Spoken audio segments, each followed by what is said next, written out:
Bonjour et bienvenue à Lumière du Monde, votre émission diocésaine. Bonjour Anne. Bonjour James. On se trouve tout près de l'église Saint-Thomas d'Aquin, qui est la paroisse animée par la communauté de l'Emmanuel à Québec. Dis-moi James, je connais pas très bien la communauté de l'Emmanuel. Peux-tu m'en dire un peu plus? Oui, eh bien, la communauté de l'Emmanuel, c'est une communauté qui est née dans le sillage du Concile Vatican II dans les années 70 en France et qui a été importée, pourrais-je dire, ici par le cardinal Ouellette en 2009. Et donc, comme je le disais, ils sont responsables de la paroisse Saint-Thomas depuis 2009, qui d'ailleurs fait une messe des jeunes le dimanche soir qui attire maintenant plus de 300 jeunes. Wow! Ouais. Quel dynamisme! Ça va être à découvrir aujourd'hui. D'ailleurs, tout comme un témoignage de notre série Vivre avec le Christ, un grand-papa qui accueille des déficients intellectuels chaque semaine pour un repas. Un très beau témoignage de René Baillargeon. Et aussi, c'est le début de l'Avent, le temps de préparer notre cœur, le retour de nos capsules. Cette année, elles ont un nouveau format. Elles sont plutôt poétiques et c'est à découvrir aujourd'hui. Bonne émission.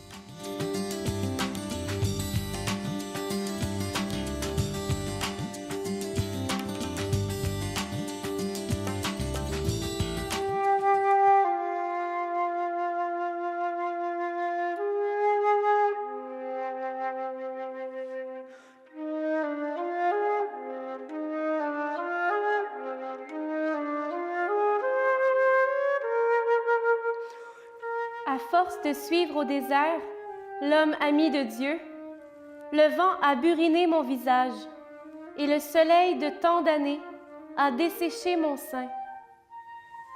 Je suis Sarah, l'épouse d'Abraham, la femme sans enfant.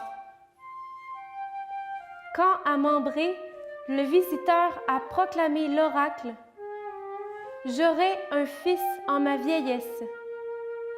Yahvé lui-même m'a surprise. Tu as ri, Sarah, tu as ri, mais il y a de quoi rire. Sarah, laisse-moi être Dieu, jusque dans ton creux. Pour moi, Yahvé, y a-t-il rien de trop merveilleux?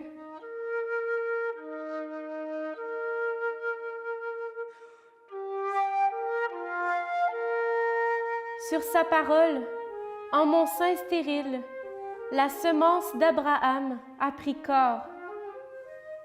Que mon rire ingénu rappelle à votre mémoire la gérance de Dieu sur vos vies.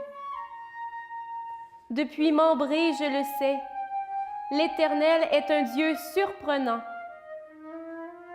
Ce jour-là, ils étaient 3 visiteurs sous le chêne, mais un seul bien-aimé qui a parlé. À lui, tout est possible.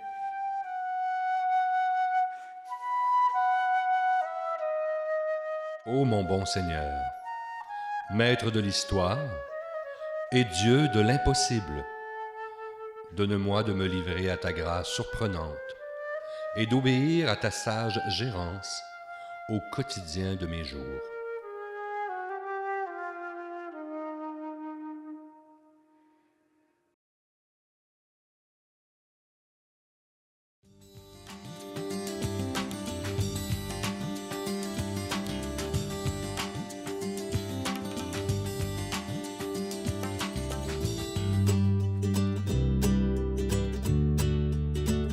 On a connu la communauté de l'Emmanuel au cours d'une mission en Beauce. Nous, on vient de la Beauce, puis justement, il était venu un groupe de jeunes passer une semaine dans notre coin pour faire une mission d'évangélisation. Moi, c'était au cours d'une louange. En fait, j'ai vraiment vécu une grâce de l'effusion de l'Esprit.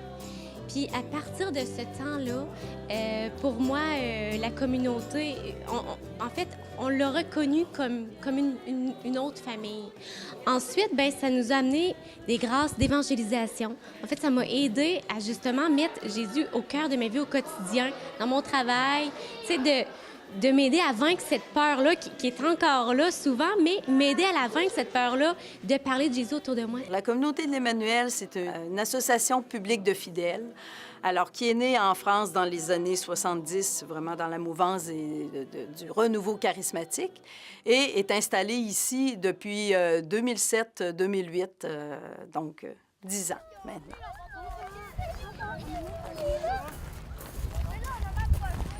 C'est le service enfant, la mission enfant. Donc, pendant que les adultes ont un enseignement ou font d'autres activités, bien, on est plusieurs à se relayer auprès des enfants. Puis, on a différentes activités. Là, c'est le temps libre au parc.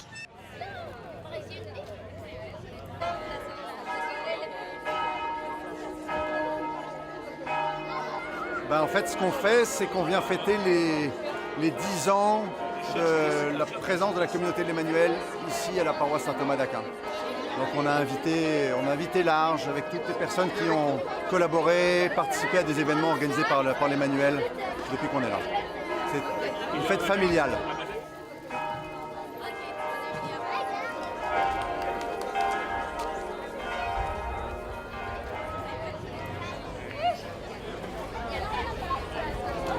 Quand on a la joie de connaître le Seigneur, quand on a la joie d'en vivre, enfin en tout cas d'essayer d'en vivre, on a aussi le goût de partager ça aux autres et puis ça s'exprime entre autres à travers le service.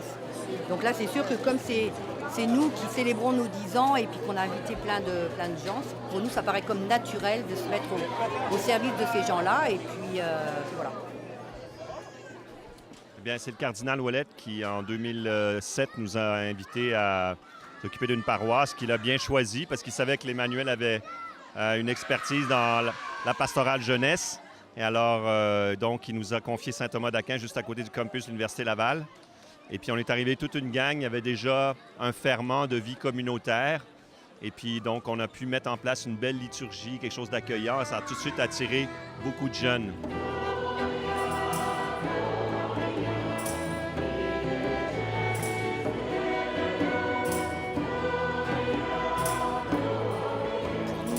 Membre de la communauté de l'Emmanuel, une paroisse, c'est une mission.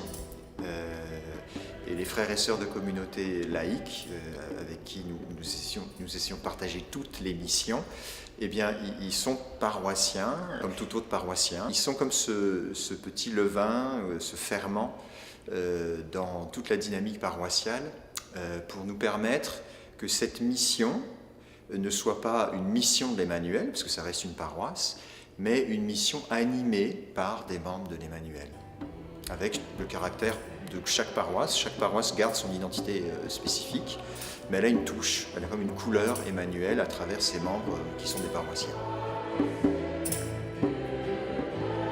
Alors, la communauté de l'Emmanuel, je crois que sa première grande œuvre, ça a été la messe des jeunes qui a grandi, qui s'est déployé. De ça est né le bistrot du curé, notamment. On est intimement associés à la vie diocésaine. Nos prêtres sont diocésains et les laïcs sont autour des prêtres pour qu'ensemble, avec notre charisme, nous soyons au service des missions diocésaines. On a nos missions propres aussi, qui sont l'évangélisation, mais avant, on a vraiment une vie de prière qui nous amène à une vie de compassion et ensuite, l'évangélisation naît de cette compassion pour le monde afin de lui présenter l'amour du Christ.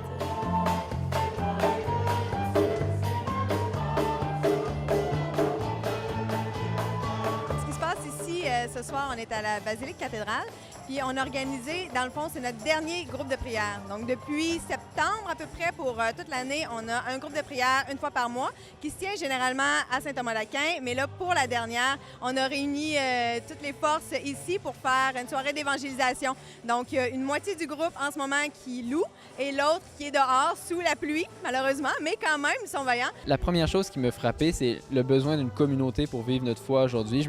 C'est la première chose qui m'est venue dans le cœur il y a peut-être 1 an. Étant donné que je suis plus intellectuel, j'étudie en philosophie, et là, le fait de louer simplement, ça me fait vraiment beaucoup de bien. Et ça me fait grandir. Et l'adoration aussi, c'est quelque chose qui me rejoint beaucoup dans la communauté, donc la louange, l'adoration. Et aussi, l'aspect évangélisation, c'est quelque chose qui me rejoint beaucoup et je trouve vraiment très important. J'ai rencontré des jeunes qui avaient fait la même expérience que moi. C'est dans le cadre du renouveau charismatique, l'effusion de l'esprit, la découverte d'un Dieu qui nous aime, qui nous enthousiasme, qu'on a envie de partager. Et quand je suis allé en France, j'ai découvert la communauté, donc, et j'ai vu plein de jeunes, donc il y avait ce même appel.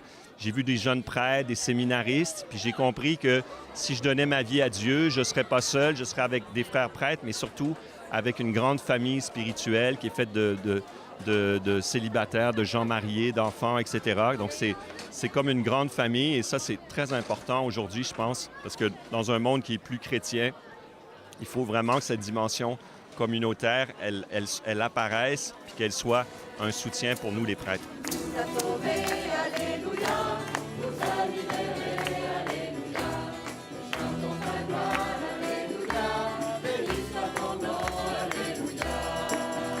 Au niveau communautaire, le premier lieu de vie de la communauté, c'est la maisonnée. On se retrouve 5-6 personnes dans la communauté chaque soir, une fois par semaine pour partager la parole. Au fond, on n'a pas été surpris que très rapidement, avec la paroisse, les choses ont grandi. La première messe des jeunes, on était dans le chœur, il devait y avoir une dizaine de personnes. Puis actuellement, le dimanche soir, il y a parfois plus de problèmes de stationnement que d'autres choses parce qu'il y a beaucoup de monde. Mais c'est pas juste le monde qu'il faut voir, c'est aussi au niveau des vocations, au niveau est-ce que le monde avance. Puis nous, on voit vraiment des belles choses. Puis jamais on regretterait d'avoir répondu à cet appel et jamais on regretterait d'être venu. Je pense que c'est aussi les jeunes qui sont touchés vont toucher les autres. La beauté de la liturgie aussi, la beauté des chants. Là, on voit beaucoup de jeunes qui sont touchés par ça. C'est beau à voir. Nous, c'est vrai qu'on a été responsables des jeunes. Donc on a aussi la grâce de les voir évoluer, puis de les voir vraiment se donner, puis s'ouvrir. Puis ça, c'est super là. Puis de voir comment ils sont rendus maintenant, c'est vraiment beau.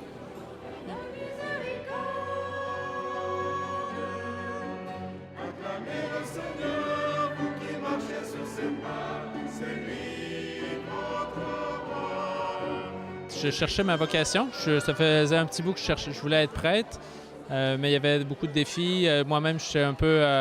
je pense que ma personnalité était à construire et à reconstruire.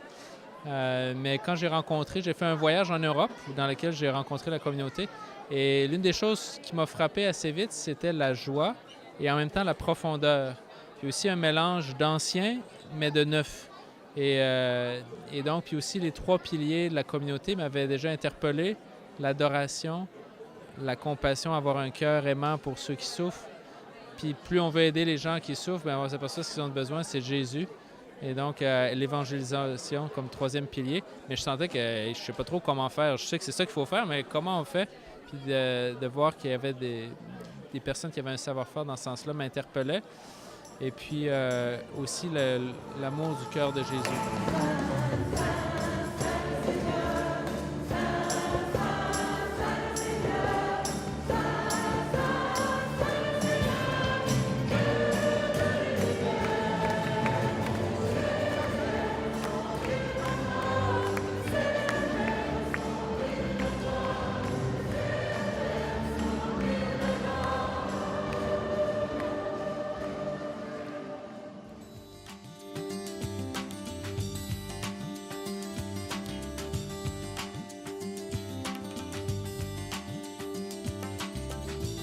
La mort, c'est comme un accouchement, la vie. C'est pour ça que j'ai demandé à mes enfants dans ma tombe, ils pourront mettre mon chapelet, parce que je l'ai toujours sur moi, mon chapelet. Mais j'aimerais qu'ils mettent une cuillère à dessert. Parce que j'ai toujours aimé le sucré. Parce que le meilleur s'en vient.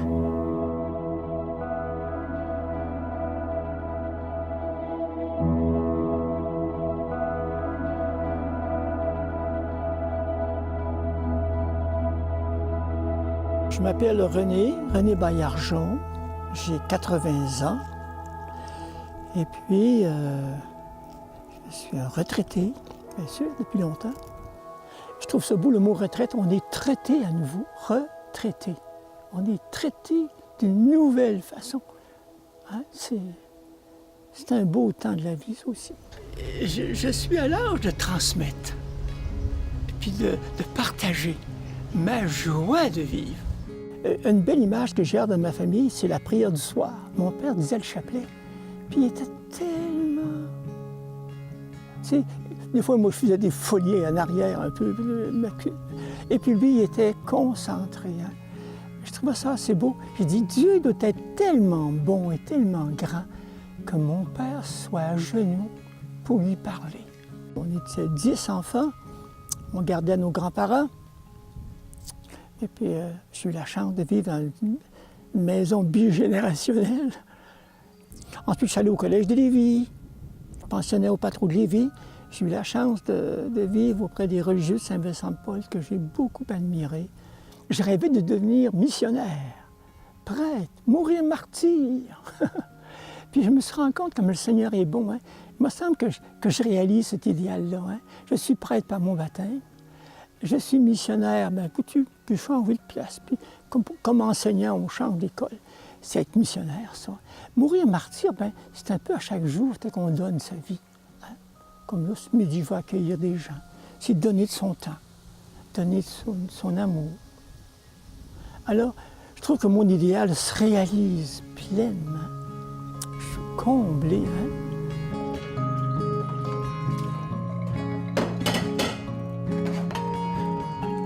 J'ai eu la chance de rencontrer Angéline, ma petite perle. Et puis nous avons eu la chance d'avoir 5 enfants ensemble. En se mariant, Angéline a dit, tu t'occuperas de la prière. Elle dit, moi j'ai une foi de main. Toi, t'es plus placoteux. Alors, on priait ensemble. Hein. Un jour, on faisait la prière avec les enfants. Alors David, pendant la prière, on était assis dans le salon. Puis il s'amusait avec un petit camion. À la fin de la prière, dit Michel, David, j'aimerais ça que durant la prière, j'arrête de jouer avec les camions. Il me dit, papa, on priait pas, tu parlais tout le temps. Ah, c'est dit que ça, là, hein, c'est à moitié une leçon. Je ne me ferme pas la gueule encore, je placote encore trop. Mais c'est pas rien, j'essaie d'y penser. Écoutez le silence. Salut Michel! Hein? Et très bien dormi, hein? Eh, bon ça. Alors celui qui vient de m'appeler, là, c'est Michel, le plus jeune. Lui est allé au JMJ de Madrid avec Claudine. Puis ils ont perdu un enfant, une première, une fausse couche. Mais là, ils ont le petit Alexis. C'est lui que je vais garder ce soir. Il y a 2 ans. Puis ça, ici, maintenant, c'est Esther et Jack, ceux qui m'accueillent ici avec leurs filles, Amy et Marie-Pierre. Et là, t'as la photo d'Angeline, que j'appelais souvent ma petite perle. Bien sûr, la mort d'Angeline, sa maladie d'abord, hein, le cancer, et son dépérissement petit à petit, c'est perte, c'est perte, c'est perte, c'est perte. Et puis, alors, j'ai eu la chance de l'accompagner à la maison jusqu'à la fin. Puis un jour, elle m'a dit, à la fin, là, René, merci. Elle m'a dit merci. C'est tout normal, hein? Et puis elle m'a dit une belle leçon juste avant. À un moment donné, elle perdait sa parole. Puis là, j'essayais de dire, veux-tu de l'eau, hein? Veux-tu? Elle dit, René, écoute, écoute, écoute. Et c'est une leçon, hein? Puis je l'oublie encore. Je parle beaucoup plus que j'écoute. Mais souvent, ça me vient comme un écho. Écoute, écoute. J'oublie ça. Elle était tellement bonne. D'abord, vous m'entourez, hein? Pour vivre avec moi. Parce qu'au début, elle disait des fois, je trouve ça drôle, tes fantaisies. Elle dit, aujourd'hui, ça m'énerve. Tiens, la longue, elle était bonne pareil. Hein?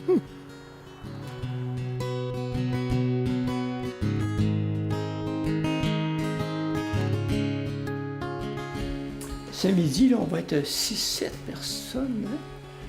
Et avec divers handicaps, qui, pas énormément, sont capables de manger tout seuls. Mais à chaque mardi, j'accueille. Puis le dimanche aussi. Alors c'est un moment de joie, tu vois que ça va rire. Puis il y en a une qui parle beaucoup, beaucoup. Alors, j'aime beaucoup la chanson de Robert Lebel. Comme lui, savoir dresser la table. Comme lui, nouer le tablier.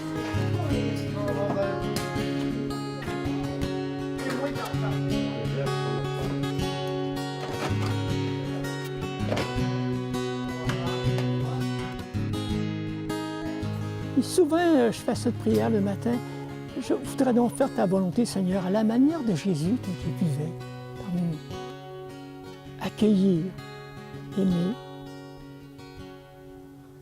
puis donner ce que j'ai reçu. Bon, vivre l'ex-Christ, pour moi, c'est d'aimer la vie. C'est de savoir regarder le soleil, regarder les fleurs, mais surtout regarder nos frères, puis nos proches, puis les personnes qui vivent avec une souffrance, soit physique, mais souvent les personnes qui vivent avec un handicap. Je pense à mes amis trisomiques, Léonard, Justin, David, ils sont heureux. Ils sont heureux. Ils nous enseignent que le bonheur est simple, il se conjugue au présent. Moi, ce que j'aime du Christ, il simplifie-tu la vie. C'est vraiment une bonne nouvelle, ça. Hein? On n'a pas à faire des efforts épouvantables pour gagner le ciel. Le ciel est déjà en nous. C'est le Christ.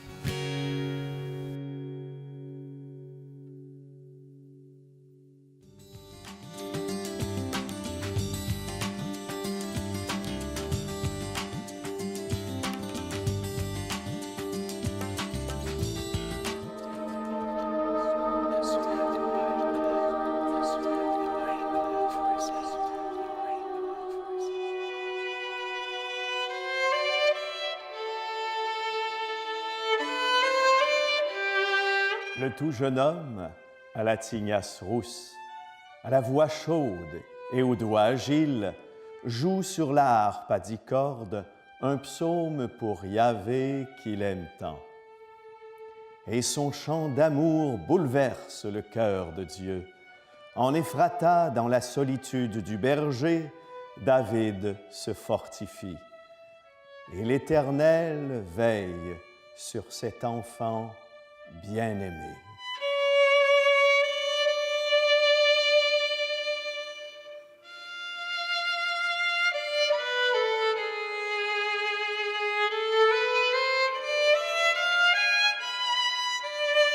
Au temps voulu par Dieu, alors que le peuple veut un roi, Samuel, le prophète, passe chez Jessé.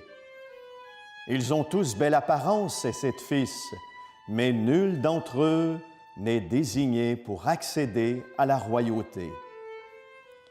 Il y a bien l'enfant roux qui est au champ, mais c'est le dernier des fils, à peine sorti de l'enfance. Qu'il vienne, dit le prophète. Appelé par son nom, le jeune berger vient. À sa vue, Samuel comprend. L'enfant irradie de la lumière d'en haut. David est selon le cœur de Dieu. Devant tous, le prophète lui donna l'onction. Oracle de Yahvé, David régnera sur Israël et roi sur Juda.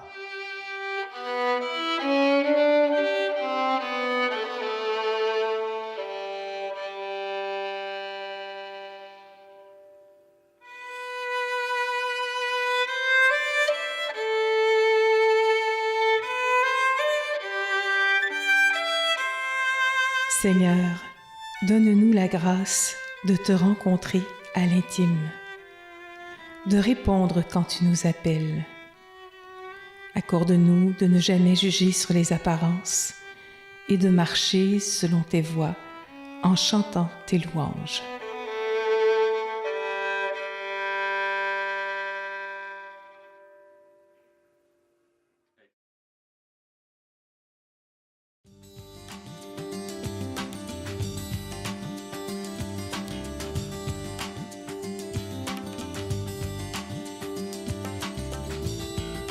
Donc moi, ce qui m'anime, c'est la parole d'Emmaüs, du chemin d'Emmaüs, qui est un bel exemple de comment être un disciple de Jésus.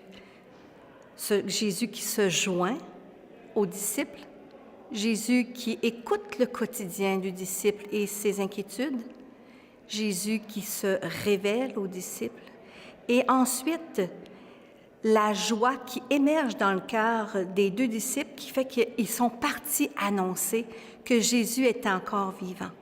Donc, moi, cette parole-là m'anime parce que je travaille avec les familles, avec les jeunes, et c'est important pour moi de marcher avec eux et d'entendre leurs besoins, d'entendre leur quête de sens dans leur vie et leur quête de savoir qui est Jésus pour eux. Alors, c'est une belle manière de se révéler. Et souvent, je vais dire aux enfants puis aux parents, aujourd'hui, quand as-tu été Jésus, toi aussi, qui a marché avec l'autre, qui a entendu l'autre et qui l'a peut-être consolé ou qui lui a révélé la beauté qu'il a à l'intérieur de lui? Donc, Emmaüs est un bel exemple d'être disciple de Jésus.